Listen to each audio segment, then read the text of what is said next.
بسم اللہ الرحمن الرحیم۔ حضرات صحابہ کرام رضی اللہ عنہم کا حضرت عمر رضی اللہ تعالیٰ عنہ کے زمانے میں میدان جنگ میں اللہ اور رسول کی طرف دعوت دینا۔ حضرت خالد اور حضرت عبادہ رضی اللہ تعالیٰ عنہما فرماتے ہیں، حضرت عمر رضی اللہ تعالیٰ عنہ کے شام سے مدینہ واپس جانے کے بعد حضرت عمرو بن عاص رضی اللہ تعالیٰ عنہ مصر کی طرف روانہ ہوئے، یہاں تک کہ باب علیون مقام تک پہنچ گئے۔ پیچھے سے حضرت زبیر رضی اللہ تعالیٰ عنہ بھی ان کے پاس وہاں پہنچ گئے۔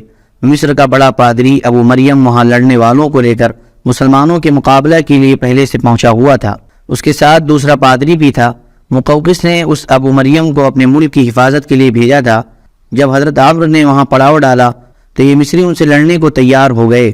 حضرت عمرو نے ان کو پیغام بھیجا کہ ہم سے لڑنے میں جلدی نہ کرو، ہم تمہارے سامنے اپنے آنے کا مقصد بیان کر دیتے ہیں، پھر تم اس کے بارے میں غور کر لینا۔ چنانچہ انہوں نے اپنے لشکر کو جنگ سے روک لیا۔ حضرت عمرو نے پھر یہ پیغام بھیجا کہ میں بات کرنے کے لیے سامنے آ رہا ہوں، ابو مریم اور ابو مریم بھی مجھ سے بات کرنے کے لیے باہر آ جائیں۔ انہوں نے حضرت عمرو کی یہ بات مان لی، انہوں نے ایک دوسرے کو امن دیا۔ حضرت عمرو نے ان دونوں سے کہا کہ تم دونوں اس شہر کے بڑے پادری ہو، ذرا غور سے سنو۔ اللہ تعالیٰ نے حضرت محمد صلی اللہ علیہ وسلم کو حق دے کر بھیجا اور حق پر چلنے کا انہیں حکم دیا، اور حضرت محمد صلی اللہ علیہ وسلم نے ہمیں حق پر چلنے کا حکم دیا۔ جتنے حکم آپ کو ملے ہیں وہ آپ نے سب ہم تک پہنچا دیے، پھر آپ دنیا سے تشریف لے گئے، آپ پر اللہ کی لاکھوں رحمتیں ہوں، اپنی ذمہ داری کا حق ادا کر گئے اور ہمیں ایک کھلے راستے پر چھوڑ گئے۔ آپ جن باتوں کا ہمیں حکم دے کر گئے ان میں ایک یہ بھی ہے کہ ہم لوگوں کے سامنے اپنا مقصد پورے طور پر بیان کر دیں، لہذا ہم تمہیں اسلام کی دعوت دیتے ہیں، جو ہماری اس دعوت کو قبول کر لے گا وہ ہمارے جیسا بن جائے گا، اور جو ہماری دعوت اسلام کو قبول نہیں کرے گا ہم اس پر جزیہ پیش کریں گے کہ وہ جزیہ ادا کرے، ہم اس کی ہر طرح سے حفاظت کریں گے۔ انہوں نے ہمیں بتایا تھا کہ ہم تم پر فتح حاصل کر لیں گے۔ انہوں نے ہمیں تمہارے ساتھ حسن سلوک کی وصیت کی تھی، کیونکہ ہماری تمہارے ساتھ رشتہ داری ہے۔ حضرت ہاجرہ اور حضرت ماریہ قبطیہ دونوں مصر کے قبطی قبیلہ کی تھیں۔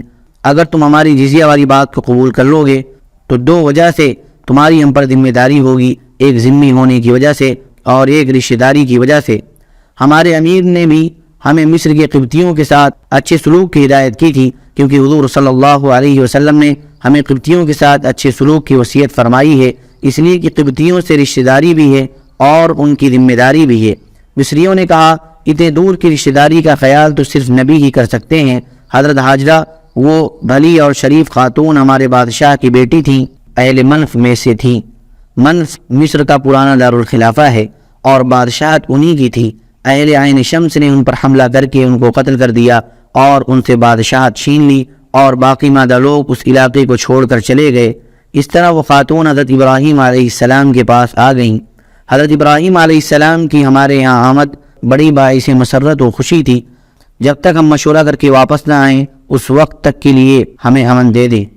حضرت عمر رضی اللہ تعالیٰ عنہ نے فرمایا مجھ جیسے آدمی کو کوئی دھوکہ نہیں دے سکتا، تم دونوں کو 3 دن کی مہلت دیتا ہوں تاکہ تم دونوں خود بھی غور کر لو اور اپنی قوم سے مشورہ بھی کر لو۔ اگر تم نے 3 دن تک کوئی جواب نہ دیا تو میں تم سے جنگ کر دوں گا، مزید انتظار نہیں کروں گا۔